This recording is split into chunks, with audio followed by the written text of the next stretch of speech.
चलो,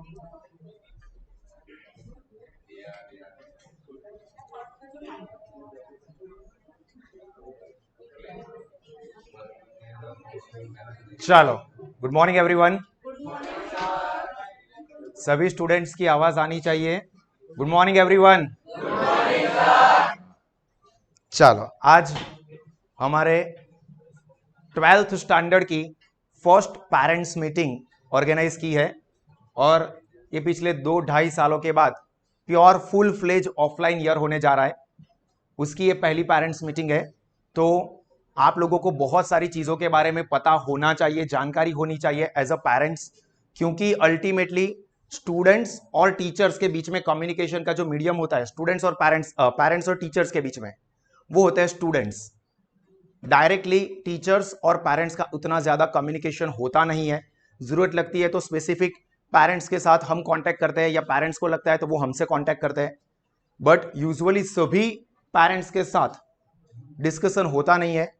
mostly parents aware नहीं होते हैं कि स्कूल में क्या हो रहा है, कितना पढ़ाया है, आगे का प्लानिंग क्या है।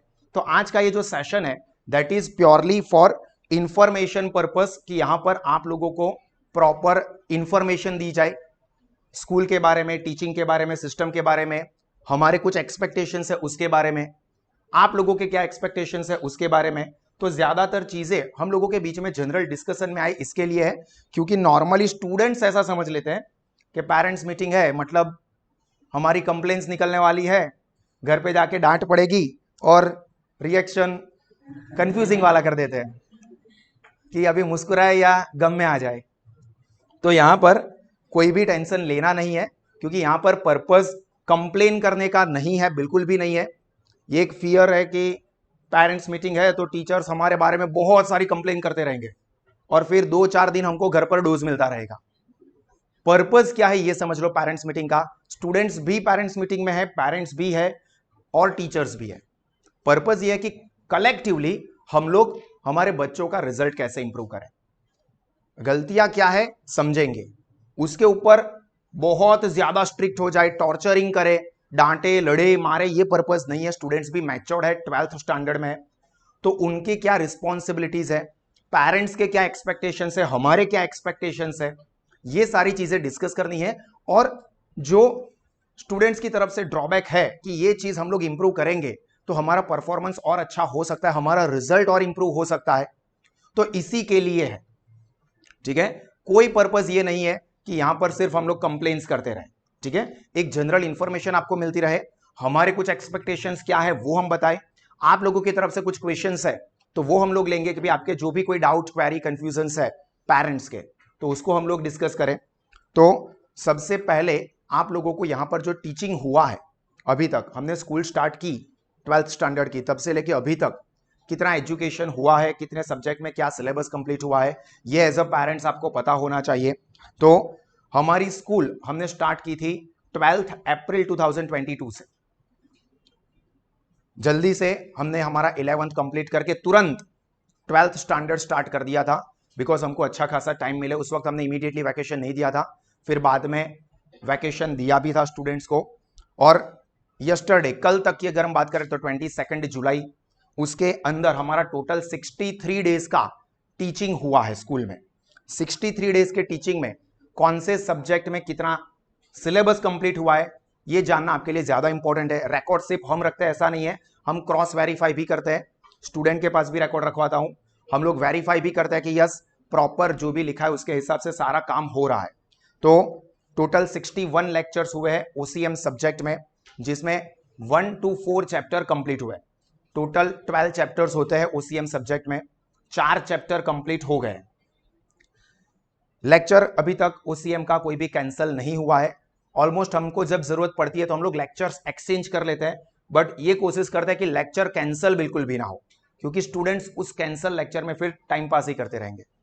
तो लेक्चर कैंसिल कोई ना हो उसका हम लोग पूरा ध्यान रखते हैं। इकोनॉमिक्स में भी 61 लेक्चर्स हुए हैं, 4 चैप्टर कंप्लीट हो चुके हैं और 5th नंबर का चैप्टर स्टार्ट हुआ है रिसेंटली। ठीक है, उसी तरह से account subject total 62 lectures, 1 to 4 chapter complete हो चुके हैं और 5th नंबर का चैप्टर चालू है। सभी सब्जेक्ट में हम लोग प्रॉपर स्टडी मटेरियल भी प्रोवाइड करते हैं। साथ में अकाउंट सब्जेक्ट जो कि थोड़ा लेंथी है, तो उसमें उनको पता है कि बोर्ड के सम्स की प्रैक्टिस भी अभी से ही कर रहे हैं, ताकि आगे चल के ऐसा ना हो कि लास्ट में सिर्फ बोर्ड के पेपर सॉल्व करते हैं, उस तरह से काम ना हो। सारे के सारे बोर्ड के हर एक पर्टिकुलर चैप्टर में जो भी सम्स अभी तक आए हैं वो उनको पता ही है। अगर आप क्वेश्चन पेपर्स देखोगे तो भी वो क्वेश्चन पेपर के अंदर हम लोग पास्ट बोर्ड के पेपर्स कवर कर लेते हैं, ताकि स्टूडेंट्स के बोर्ड के पेपर की प्रैक्टिस अभी से हो जाए। अभी चैप्टर कंप्लीट किया तो वही चैप्टर में से बोर्ड में किस तरह से के क्वेश्चन आते हैं वो स्टूडेंट लिखते हैं, प्रैक्टिस करते हैं, तो उनको ऑटोमेटिक समझ में आ जाता है कि यस बोर्ड का लेवल ये है और हमारी उसके हिसाब से प्रिपरेशन हुई है या नहीं हुई है।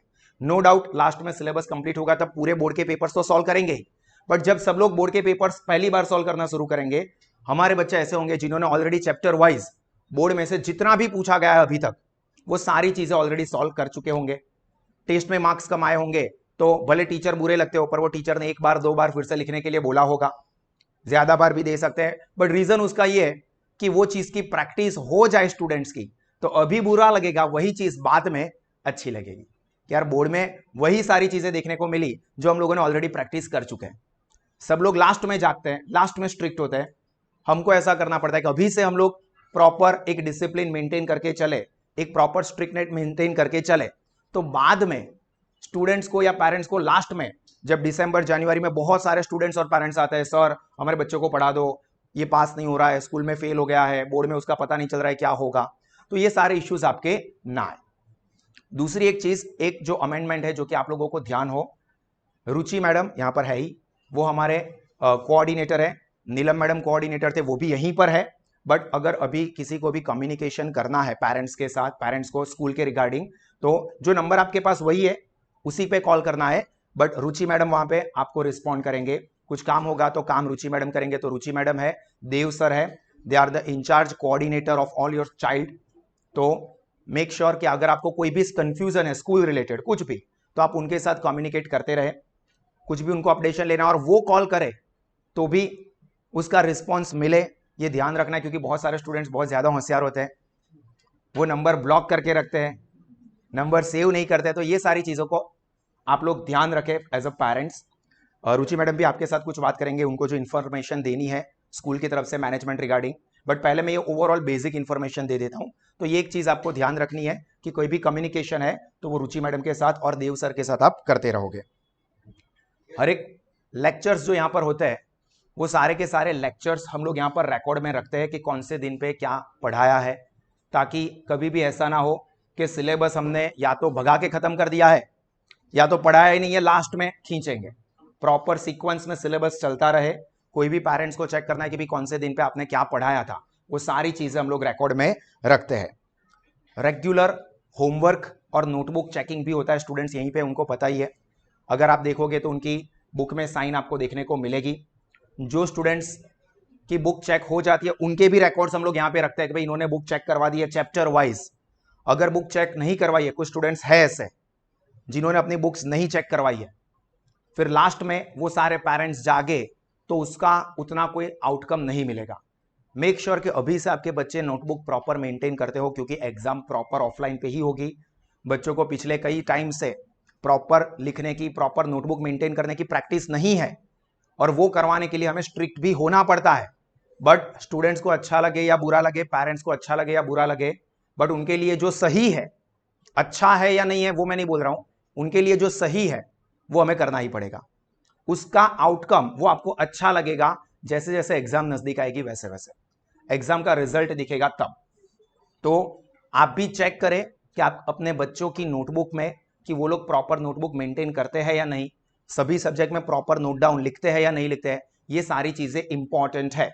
लिखने की प्रैक्टिस नहीं होगी तो वो बोर्ड में 100 मार्क का पेपर कंप्लीट ही नहीं कर पाएंगे। तो 100 मार्क का पेपर प्रॉपरली वन सिटिंग में वो कंप्लीट कर सके, इसके लिए उनको राइटिंग प्रैक्टिस हो, ये बहुत जरूरी है। तो यहां पर हम लोग इसके पार्ट पे उनकी नोटबुक्स वो प्रॉपरली रेगुलरली चेक करते हैं। इसके अलावा और जो भी इंपॉर्टेंट अपडेट्स या नोटिफिकेशंस आते रहेंगे वो स्टूडेंट्स को तुरंत मिल जाएंगे कि गवर्नमेंट की तरफ से कोई भी अपडेट आया है, चेंज हुआ है। हालांकि अभी उतना कुछ खास चेंज नहीं होगा, कोविड के टाइम पे बहुत सारे चेंजेस आते थे, तो आप लोगों ने देखा होगा लास्ट ईयर 11th में भी कि जो कोई भी है तो उसका नोटिफिकेशन आपको तुरंत मोबाइल पे वीडियो के फॉर्म में हम लोग भेज ही देते थे। हमारे यूट्यूब जो चैनल है उसके ऊपर सारे के सारे सेशंस रखे हुए ही है, तो आप देख सकते हो ताकि आपको पता रहे। आगे का क्या प्लान है, ये अभी तक का रिकॉर्ड बताया कि अभी तक ये हुआ है, इतना किया है, और अब आगे का क्या प्लान है।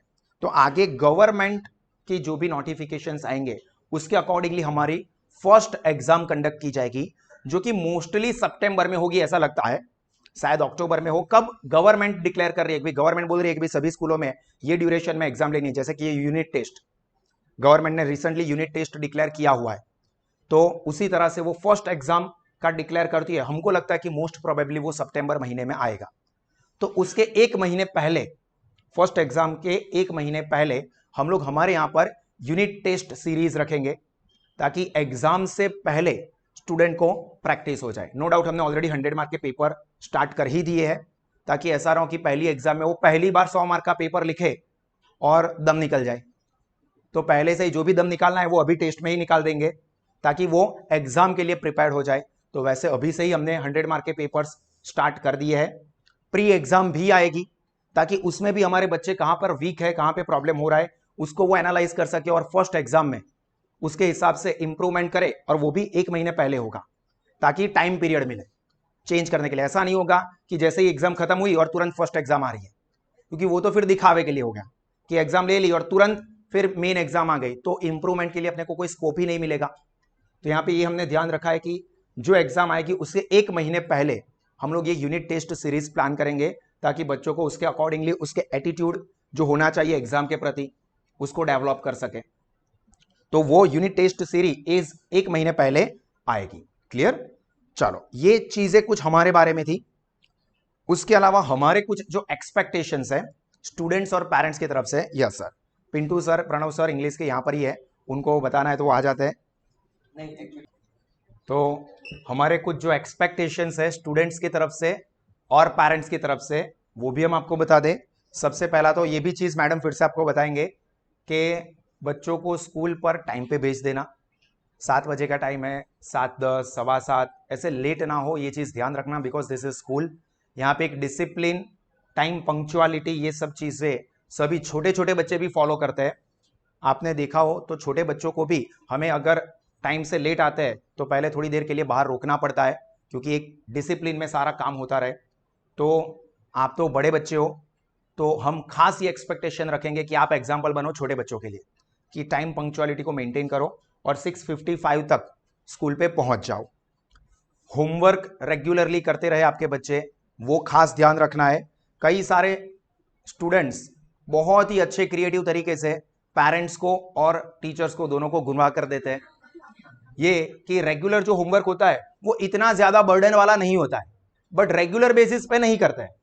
जब ये पता चलेगा कि कल बुक चेक होने वाली है, 2 दिन के बाद बुक चेक होने वाली है, तब सारा होमवर्क लेके बैठेंगे और वो 2 दिनों में पेरेंट्स के ऊपर ये इंप्रेशन जमाएंगे, देखो हमको तो कितना सारा वर्क होता है, रात को 2-2, 3-3 बज जाते हैं, हमारा काम कंप्लीट नहीं होता, इतना सारा होमवर्क देते हैं।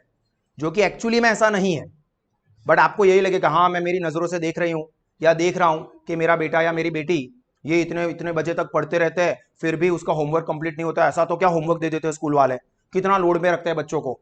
तो ऐसा नहीं होता है। हम लोगों को भी पता है कि बच्चों को कितना होमवर्क देना है। ओवरलोड में डाल देंगे तो वो सिर्फ कॉपी मारेंगे और उसका रिजल्ट नहीं दिखेगा, तो वो ऑब्वियसली हमें ही सबसे पहले इंपैक्ट करेगा कि यार हमने इतना अच्छा करवाया फिर भी रिजल्ट क्यों नहीं आ रहा है। तो मेक श्योर कि आपके बच्चे डे टू डे होमवर्क करें।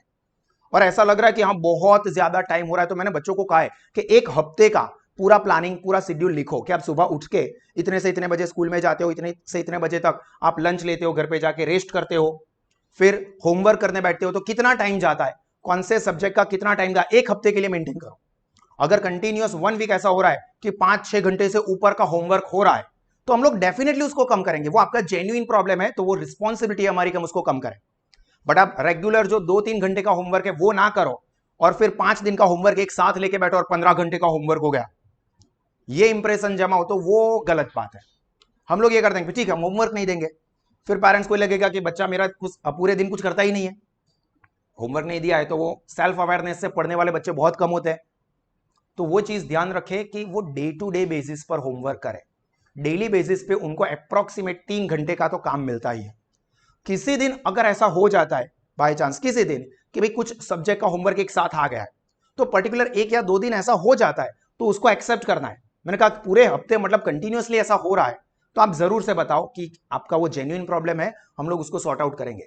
बट किसी एक आध दिन होमवर्क बढ़ गया है क्योंकि सब में शायद इंपॉर्टेंट होगा और एक साथ आ गया शायद, तो उसमें फिर सर ऐसा हो गया, सर बहुत ज्यादा होमवर्क था, ये एक ना करें।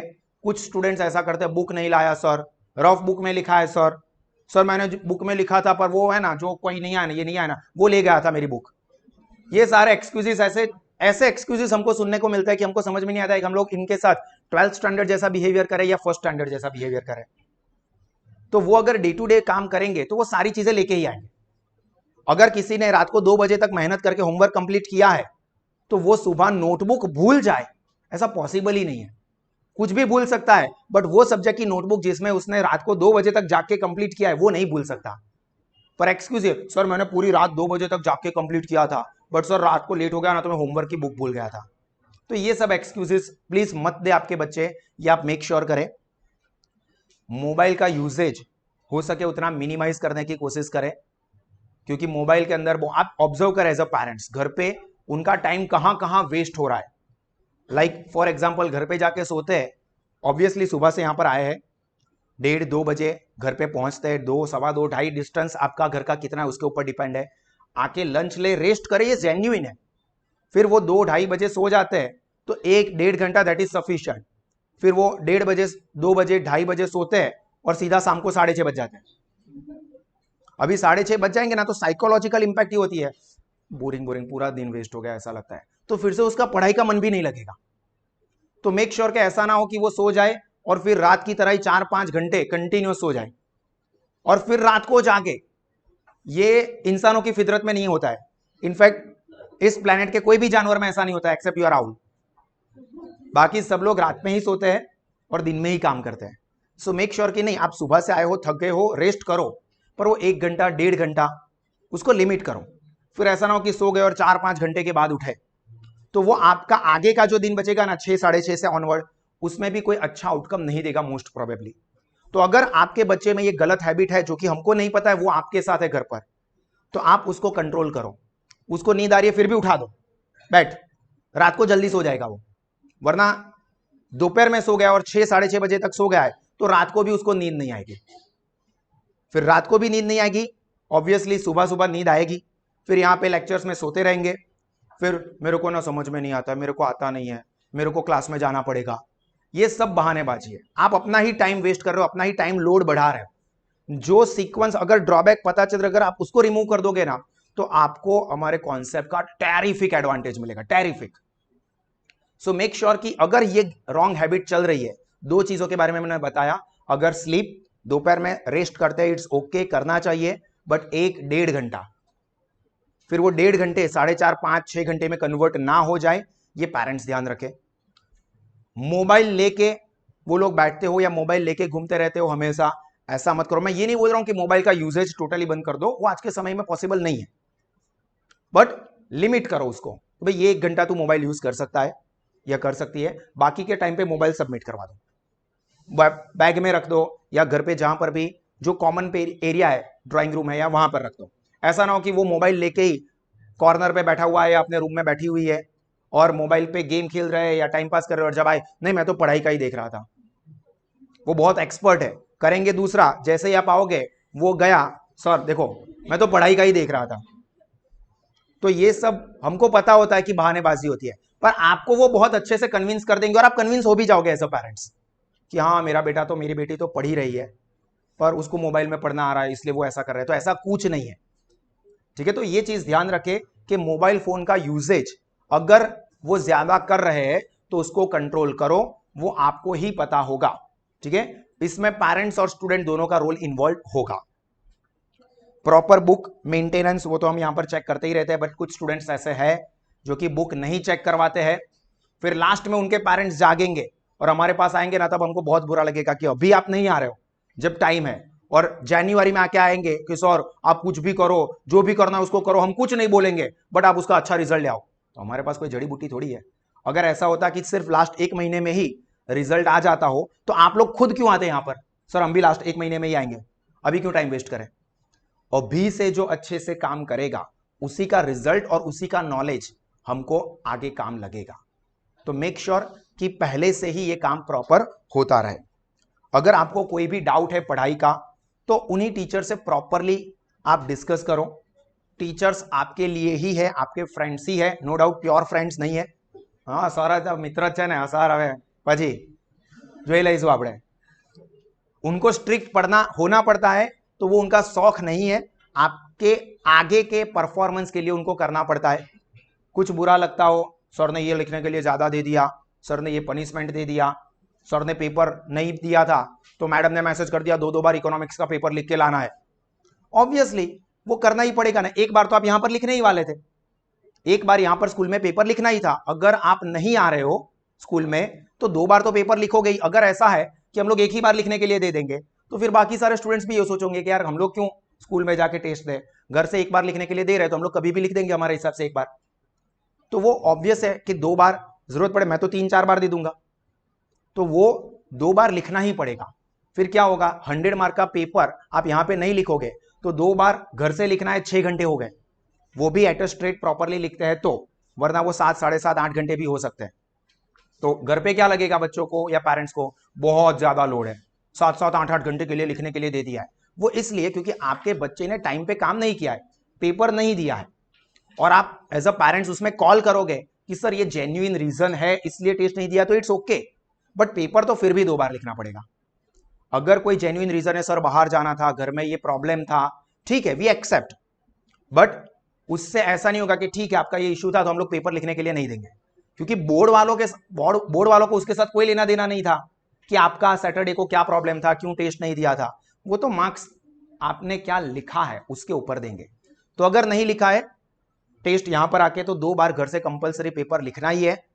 ऐसा मत पकड़ के बैठ जाना कि 2 बार बोला है तो 2 बार ही। कोई रिस्पेक्टिव टीचर 3 बार बोलते तो 3 बार भी लिखना पड़ेगा। उसमें आप बोलोगे कि नहीं सर मेरे बच्चे को ये प्रॉब्लम था, उसको नहीं लिखने के लिए दो, हम लोग नहीं देंगे, हमको फिर ऐसा करना पड़ेगा, छोड़ो यार उसको जो करना है करने दो। बट ऐसा मत करना, इमोशनली अटैच होके पढ़ाते हैं, फिर ऐसा ना हो जाए कि हम लोग बिना अटैचमेंट के जो होना है उसको, अभी हमको उसको बुरा लग रहा है, हम लोग बुरे लग रहे हैं, नहीं बोलेंगे, नहीं ज्यादा वर्क देंगे, बट उससे अल्टीमेट लॉन्ग लास्टिंग में नुकसान उन्हीं का होता है।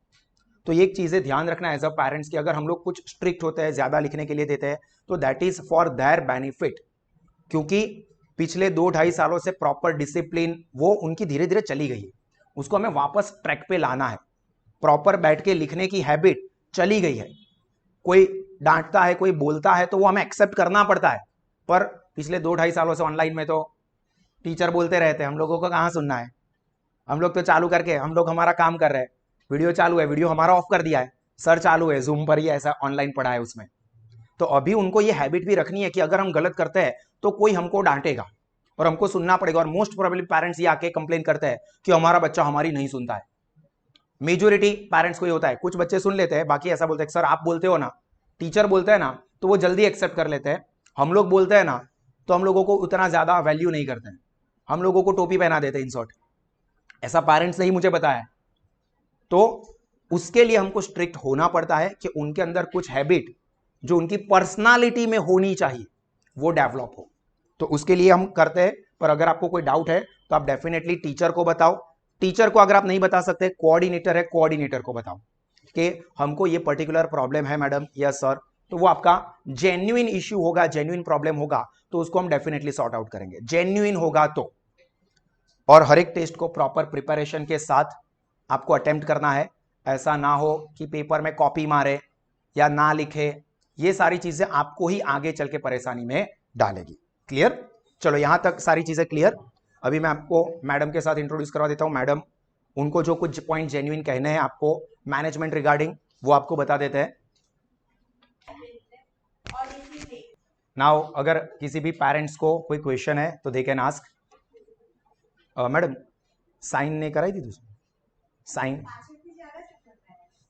मेन जो चीजें हमें आपको इन्फॉर्म करनी थी वो कंप्लीट हो गई है। अगर आप में से किसी भी पेरेंट्स को अगर ऐसा है कि हमको निकलना है, ऑफिस है या कुछ और भी काम है, तो वो जा सकते हैं। अगर किसी को कुछ पूछना है तो वो बैठ सकते हैं, पूछ सकते हैं। स्टूडेंट का इसके बाद लेक्चर है और उसके बाद टेस्ट है, ठीक है? तो इसके बाद लेक्चर है 8 बजे का और 9 बजे से टेस्ट है। ये हमारा आज का शेड्यूल है। अगर किसी पेरेंट्स को कुछ क्वेश्चन है तो वो पूछ सकते हैं।